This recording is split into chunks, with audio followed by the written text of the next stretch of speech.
Bonjour, bienvenue. Je m'apprête à faire le tirage pour les personnes qui sont dans l'année, leur année du pape, de la lame numéro 5 du tarot.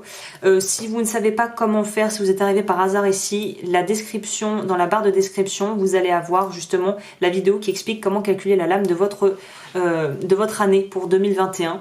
Donc voilà, pour pas être redondante, je vous laisse aller directement là. Et pour celles et ceux qui sont dans l'année du pape, on est parti. Donc déjà, je dois le mentionner, vu que la réduction de 2021 c'est 5, donc l'année du pape, pour vous je pense que c'est une année qui va être d'autant plus importante et charnière, sachant que, je ferai peut-être d'ailleurs une vidéo, tiens ça me fait penser, sur cette année donc où nous sommes dans une année pape. Donc le pape c'est quoi? Le pape c'est les engagements légaux, ça va être tout ce qui va être d'ordre développement de sa spiritualité, de sa religion si vous avez une croyance en quelque chose, de développer peut-être ses capacités, ses facultés là-dedans. Pour moi il y a aussi une idée de valeur, de savoir quelles sont ses valeurs, de pouvoir évoluer, de sortir peut-être d'une certaine forme de dogmatisme, de rigidité intellectuelle ou spirituelle, de sortir aussi peut-être d'une forme d'ego spirituel pour pouvoir dépasser ça et pour pouvoir s'ouvrir à beaucoup plus de possibilités et une ouverture d'esprit beaucoup plus grande. Le pape aussi va nous parler d'engagement, de choses concrètes qui vont se produire, probablement au niveau voilà, mondial, peut-être qu'on va voir des choses qui vont être actées, des choses qui vont être posées. En tout cas, il y a une notion de pouvoir, de remettre en cause le pouvoir et de questionner en quoi peut-être on refuse de prendre son propre pouvoir intérieur et son propre pouvoir personnel pour pouvoir l'utiliser, peut-être pour des causes philanthropiques, peut-être pour aider les autres. En tout cas, il y a une notion ici pour vous dans votre année de voir en quoi vous allez devoir utiliser votre pouvoir, ou vous allez peut-être vouloir refuser de l'utiliser, et à quel but, dans quel but vous allez utiliser cette énergie, et c'est peut-être ces convictions que vous avez pour défendre telle ou telle cause ou des choses qui vous tiennent à cœur. Donc on est dans quelque chose qui est quand même assez chargé au niveau énergie et au niveau émotionnel, j'ai l'impression. Donc là, ça va être vraiment, on va voir ce que le tirage va nous annoncer, va nous dire. Alors, pour les personnes qui sont dans l'année du pape, là, ça peut aussi nous parler de manière beaucoup plus bateau, hein, de mariage. De façon beaucoup plus traditionnelle, c'est le mariage, c'est être pris sous l'aile de quelqu'un dans une démarche spirituelle ou dans une démarche peut-être d'apprentissage au niveau d'un travail, c'est être pris sous l'aile de quelqu'un ou avoir ce côté justement un peu paternant qu'a le pape. Ok, pour les personnes qui sont dans l'année pape. On va prendre la température déjà de l'année complète. La stagnation. Donc là, on va nous demander de travailler pour ceux qui sont dans leur année pape, de dépasser des limites, de dépasser peut-être, encore on en revient à cet ego, cette espèce de fierté mal placée, demander pardon ou décider justement de sortir d'une espèce d'omerta ou de statu quo qui ne fait rien avancer en fait. Le doux. On va nous parler de bienveillance, de compassion au cœur de la tempête pour progresser. Donc oui, c'est bien ce que je ressentais, on est dans la mort de l'ego. Vous, c'est un peu comme ceux qui sont en année empereur. Il y a une véritable notion ici de devoir se libérer peut-être d'une identité, d'une espèce de masque, de quelque chose qu'on a pris pour acquis ou qu'on fait, qu'on a l'impression d'être, mais qui en fait est une façade. Un peu comme si vous étiez au théâtre, mais en fait vous ne descendez pas, vous continuez de jouer le rôle même quand vous n'êtes plus sur scène et que le rideau est fermé, est tiré, est tombé.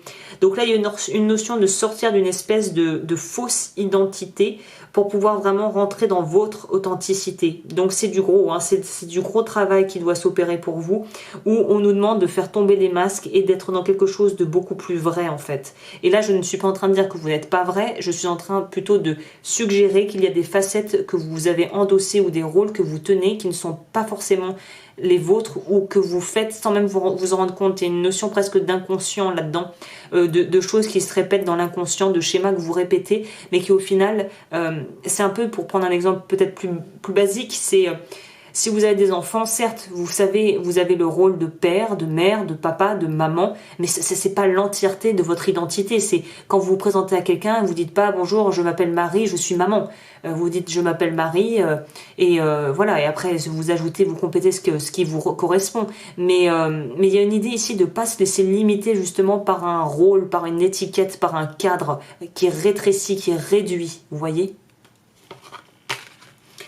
Donc c'est très bien. Tout ça c'est très bien. Je vous ai pas montré les 2 autres cartes, mais parce qu'au final c'est ce que je viens de vous dire. Il y a une notion de bienveillance et de dépasser une forme de presque de stéréotype. C'est-à-dire que ouais, il y a une forme de dépasser des certains peut-être on pourrait dire carcans sociétal qu'il faut faire tomber quoi.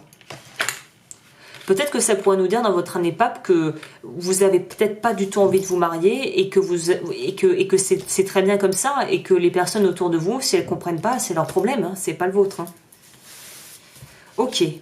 Au niveau, on va faire en 1, 2, 3. Donc là, on va faire votre vie pro matérielle si vous n'avez pas de travail actuellement, la vie relationnelle, la vie sentimentale et je terminerai sur une carte conseil pour voir ce qu'on peut vous proposer à travailler pour cette année.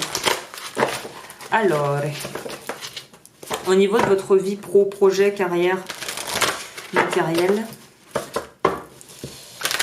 qu'est-ce que ça dit pour vous?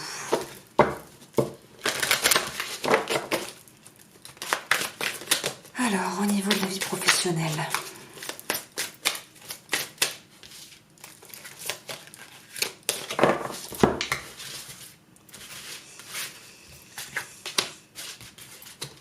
de la vie relationnelle.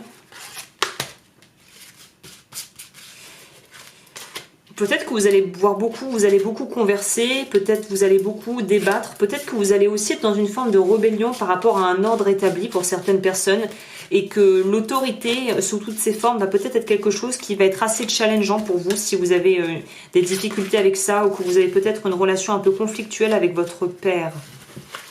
Ou en tout cas une figure paternelle qui aurait pu vous élever si vous êtes adopté ou orphelin. Ok. Au niveau de votre vie pro, le soleil, sympa. Le 6 de coupe. Oui, donc c'est très marrant, vous êtes quand même dans les énergies, on peut vachement ressentir les énergies de la carte de la lame juste avant, de l'empereur. Là pour vous, on est dans un rêve d'enfant ou dans vraiment des envies d'enfant, des choses que vous avez peut-être toujours voulu faire, ou même peut-être que si vous travaillez sur vous, vous allez avoir des envies, vous n'allez pas trop savoir pourquoi par rapport à certaines disciplines qui vont vous intéresser, qui vont vous appeler, faites-le. Foncez, c'est votre inconscient, c'est votre esprit supérieur, appelez ça comme vous voulez, c'est Dieu qui vous met sur la voie. Donc là, il y a vraiment une notion ici de renouer avec des choses que vous faisiez enfant. Si vous avez peut-être une amie ou un ami d'enfance qui vous propose des activités et vous dites non mais je vais jamais faire ça, allez-y. Au lieu de juger, allez-y, essayez. Parce que je pense vous pourrez débloquer au niveau de votre vie matérielle et surtout de votre épanouissement matériel grâce à des activités que vous pourriez découvrir ou redécouvrir ou reprendre après une phase de passage à vide qui pourrait grandement vous aider à évoluer dans votre travail. C'est un peu comme si vous ajoutiez des outils dans votre boîte à outils. Donc ne rechignez pas à faire des choses différentes de d'habitude, à vous challenger, à faire des essais, à avoir peut-être à bloquer des moments, du temps pour vous, pour pouvoir justement reprendre des activités ou exercer tout simplement des hobbies qui vous plaisent, et qui vous portent et qui vous nourrissent émotionnellement et intellectuellement parlant. Ok, au niveau de votre vie relationnelle, et j'ai soif.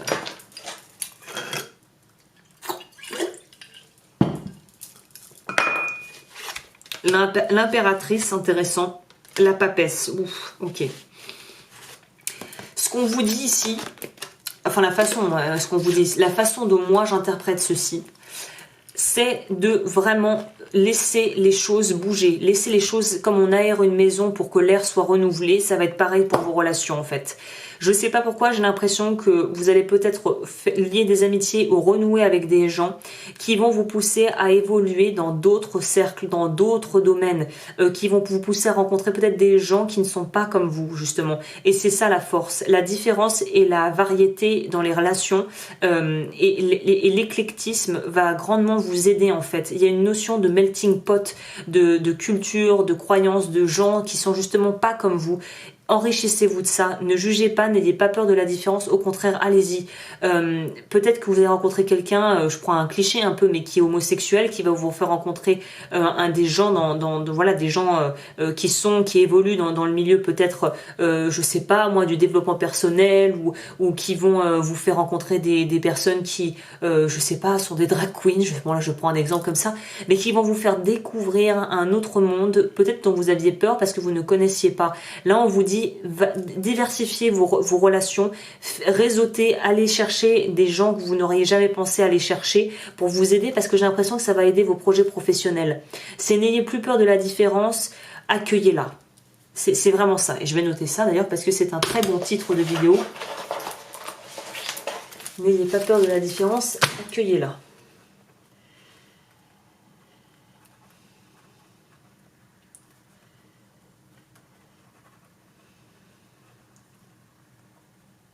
Ok.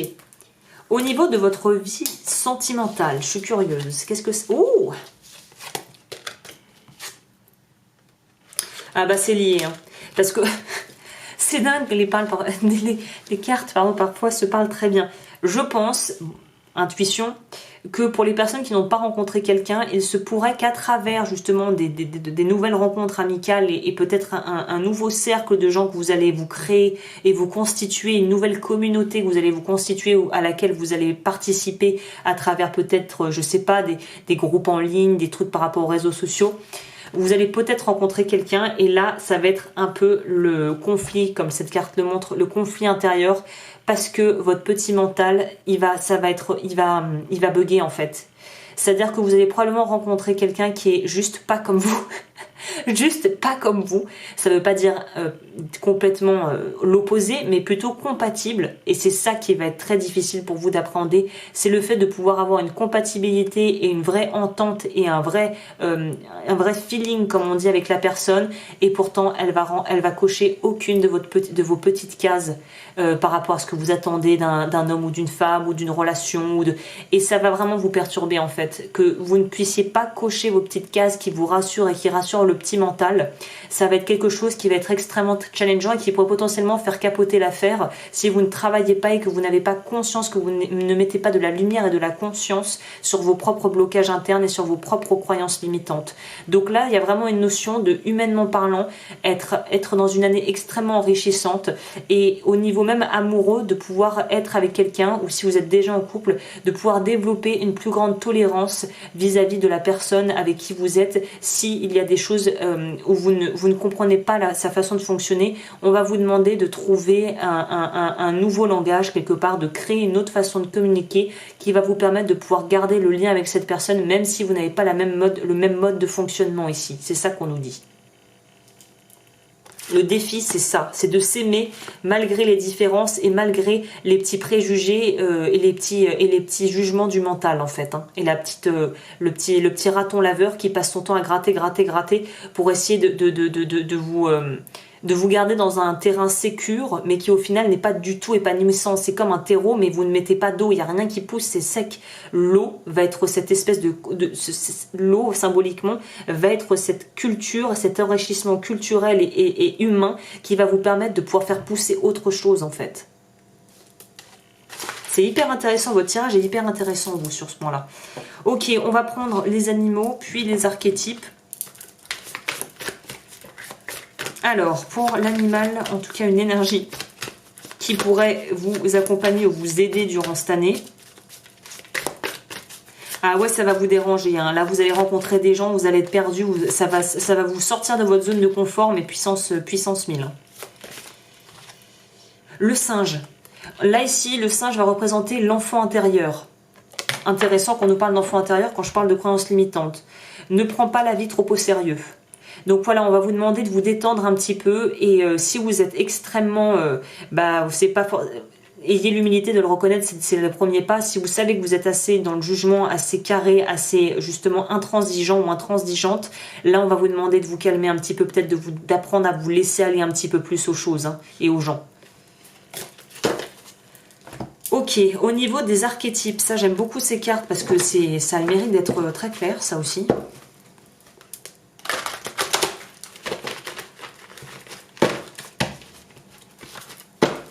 Je sais pas pourquoi aussi, j'ai l'impression qu'il faut que je vous dise, il y a un proverbe, je crois que c'est un proverbe norvégien ou suédois que j'adore. En anglais, je l'ai lu en anglais en fait. C'est Not my circus, not my monkeys. Pour ceux qui voient de quoi je parle, littéralement, c'est ce n'est pas mon cirque, ce ne sont pas mes singes.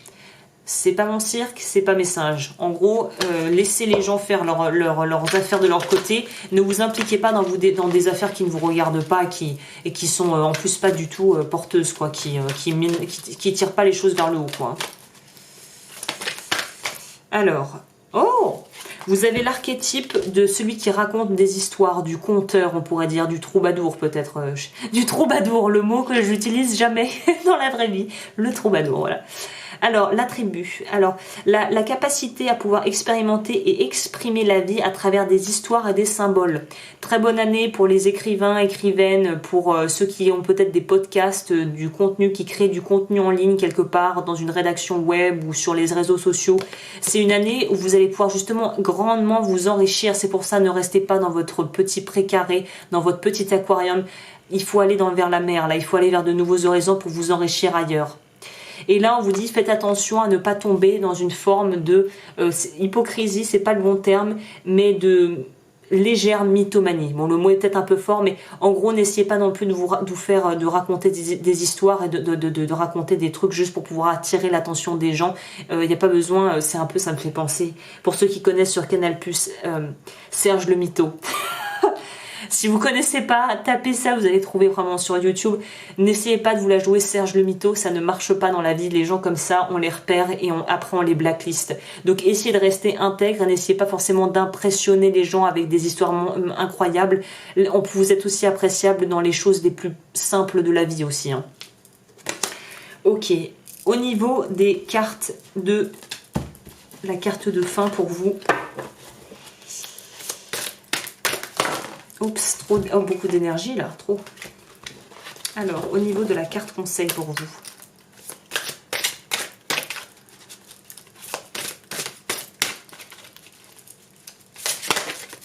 Ok, connecter son histoire, on vous reparle d'histoire. Donc vous, clairement, il y a un lien à faire entre votre histoire personnelle et peut-être l'histoire que maintenant, vous avez envie de créer pour vous, maintenant, aujourd'hui, maintenant. Vous voyez, il y a quelque chose de l'ordre de... On ne peut pas réécrire l'histoire, mais on peut changer le cours des choses pour changer le futur. Vous voyez l'idée? L'une des étapes importantes du processus de guérison est la connexion à votre histoire. Cela signifie que vous devez comprendre l'histoire que vous vous racontez à propos de l'origine de vos blessures, les faits qui ont créé votre souffrance. Ok. Carte 6. Ah, ces cartes sont top, hein. Si vous voulez aller jeter un coup d'œil, c'est guérir de ses blessures émotionnelles. Il y a un bouquin qui va avec. Franchement, elle a fait un travail de dingue, l'autrice. L'histoire, c'est ce qui s'est passé, l'événement qui a créé votre blessure. Pour certaines personnes, cet événement déclencheur est très clair car elles en ont souffert à un moment de leur vie dont elles peuvent se souvenir. Pour d'autres, c'est plus difficile parce que l'événement s'est produit soit trop tôt dans leur vie, voire au stade prénatal. Soit l'inconscient a mis comme protection l'oubli de cet événement. Aucun de ces cas n'est un problème insurmontable. L'histoire peut être courte et a même besoin d'être courte car c'est l'histoire que nous nous racontons qui crée le gros de nos souffrances. Il y a deux composants dans l'histoire. Un composant objectif, c'est-à-dire ce qui est arrivé exactement, et un composant subjectif qui est propre à chacun, c'est-à-dire la récupération, l'interprétation qu'une personne fera de l'histoire qu'elle a vécue. Pour plus de détails, elle nous propose de lire donc le chapitre 10 de son livre, que je vous conseille peut-être de lire si ça vous parle. Là, en gros, le modus operandi. Si vous vous souvenez de votre histoire, de l'événement déclencheur de vos blessures, petit 1, prenez de quoi noter et asseyez-vous. Fermez les yeux, détendez-vous et respirez 3 fois lentement et profondément. Petit 2, connectez des souvenirs de votre passé qui ont besoin de guérison. Donc là où vous avez mal, évidemment. Avec la plus grande honnêteté, disséquez la partie objective de l'histoire et la partie subjective. Donc ce qui s'est vraiment passé et ce que vous vous racontez. Petit 3, écrivez votre expérience et ce que vous avez appris. Si des émotions arrivent, vivez-les. Laissez-les, laissez-les. Je recommence. Écrivez votre expérience et ce que vous avez appris. Si des émotions arrivent, vivez-les. Laissez-vous vous traverser par elles. Et si vous ne savez pas l'histoire, j'arrive plus à parler, je n'arrive pas à le dire ce mot. Si vous ne vous souvenez pas de l'histoire, donc option numéro 2, vous vous souvenez de rien. Petit 1, prenez de quoi noter et asseyez-vous, fermez les yeux, détendez-vous et respirez 3 fois lentement et profondément. Petit 2, imaginez ce qui a pu se passer pour expliquer votre blessure. Ne cherchez pas à différencier vos souvenirs vrais et de ce que vous êtes en train d'imaginer à propos de cet événement. Petit 3, si des émotions arrivent, vivez-les, laissez-les vous traverser. Donc évidemment, je vous conseille, si c'est des gros traumatismes, plutôt d'être encadré par un thérapeute, évidemment, pas faire n'importe quoi. Mais si vous voulez commencer peut-être à travailler sur certains aspects de votre vie, ça pourrait être intéressant de faire ce petit exercice. Vous pouvez remettre la vidéo en arrière pour que relire le truc et pouvoir vous faire cet exercice. Donc voilà pour vous, réécrire l'histoire, connecter avec son passé, comprendre pourquoi. Mais c'est pas vraiment le pourquoi du pourquoi, c'est comment faire pour changer et transformer ce que vous vous racontez en fait. Voilà, bah écoutez, j'espère que j'ai pu vous éclairer. Si vous souhaitez un accompagnement, mes coordonnées sont en barre d'infos. Et sur ce, je vous souhaite une magnifique année dans l'année du pape.